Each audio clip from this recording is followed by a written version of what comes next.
Hallelujah. सबको जय मसीह की। आप सबका स्वागत है मेरी भविष्यवाणियों की पुस्तक में, जो कि परमेश्वर के दास अपोस्टल अंकुर यूसुफ नरूला जी के द्वारा लिखा गया है। तो आइए मेरी भविष्यवाणी की पुस्तक में से आज के वचन को पढ़ें। वचन को पढ़ने से पहले मैं आपको बता दूं कि अगर आपने इस चैनल को सब्सक्राइब नहीं किया है तो इस चैनल को जरूर सब्सक्राइब करें और बेल आइकन को जरूर दबाएं, ताकि जो भी वचन के अकॉर्डिंग नई वीडियो आए वो आप तक सबसे पहले पहुंचे। तो आइए हम देरी ना करते हुए आज के वचन को पढ़ें।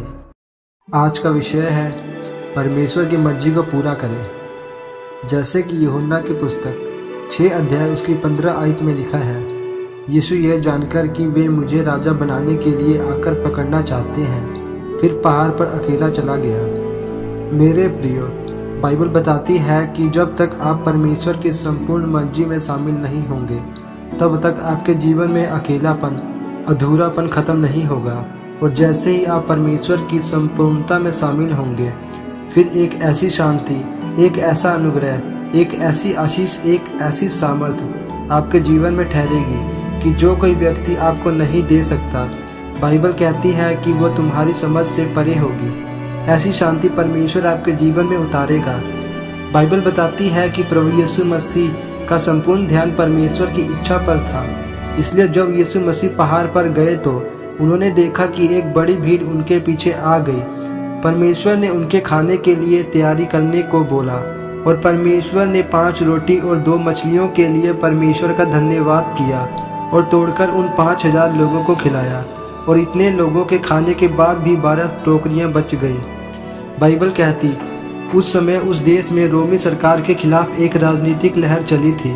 एक राजनीतिक बेदारी चलाने की कोशिश की जा रही थी और उन्हें यह लगता था कि एक राजा की विशेषता होनी जरूरी है कि वह अपनी प्रजा का ध्यान रख सके, उनसे बात करके उनको तसल्ली दे सके। और जैसे कि एक व्यक्ति यीशु मसीह से आकर कहता है कि मेरे बाप से कह कि संपत्ति को मेरे नाम और मेरे भाई में आधी आधी बांट दे, तो यीशु मसीह ने उसे समझाया कि भाई, क्या तेरा प्राण तेरी संपत्ति से ज़्यादा कीमती नहीं है? और कहा कि किसने मुझे तेरा न्यायी ठहराया है? और लोग यह देखते थे कि यीशु मसीह के वचनों में ताकत है, उसके पास चंगा करने की सामर्थ्य है, और एक राजा होने के लिए इससे ज़्यादा और क्या चाहिए कि वह अपनी प्रजा को खाना दे सके। और लोगों ने जब यीशु मसीह के आश्चर्य कर्म देखे तो वह लोग यीशु मसीह को राजा बनाने के लिए पकड़ना चाहते थे। लेकिन यीशु मसीह यह जानकर कि वह लोग मुझे राजा बनाना चाहते हैं, वह पहाड़ पर अकेला चला गया। यीशु मसीह ने अपना ध्यान परमेश्वर की इच्छा को पूरा करने से नहीं हटाया।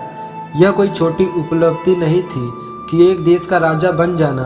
परमेश्वर ने कहा कि मेरा परमेश्वर ने इसलिए अभिषेक किया है कि मैं कंगालों को सुसमाचार का प्रचार कर सकूं, बंदियों को छुटकारे का सुसमाचार सुनाऊं, अंधों को दृष्टि पाने का, कोढ़ियों को शुद्ध करने का और लंगड़े को चलने का सुसमाचार प्रचार कर सकूं।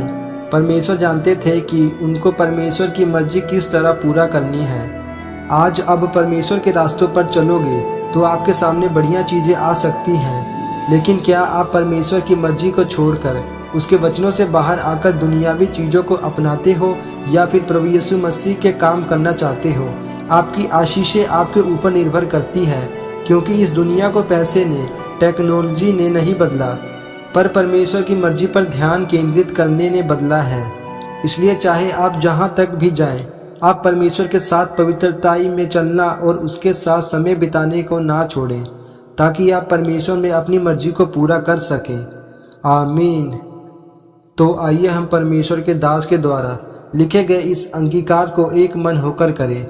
सर्वशक्तिमान परमेश्वर, इस वचन के लिए मैं आपका धन्यवाद करता हूँ और यह अंगीकार करता हूँ कि मैं अपना ध्यान आपके वचनों पर से नहीं हटाऊंगा और आप ही की मर्जी को पूरा करूंगा, प्रभु यीशु मसीह के नाम में।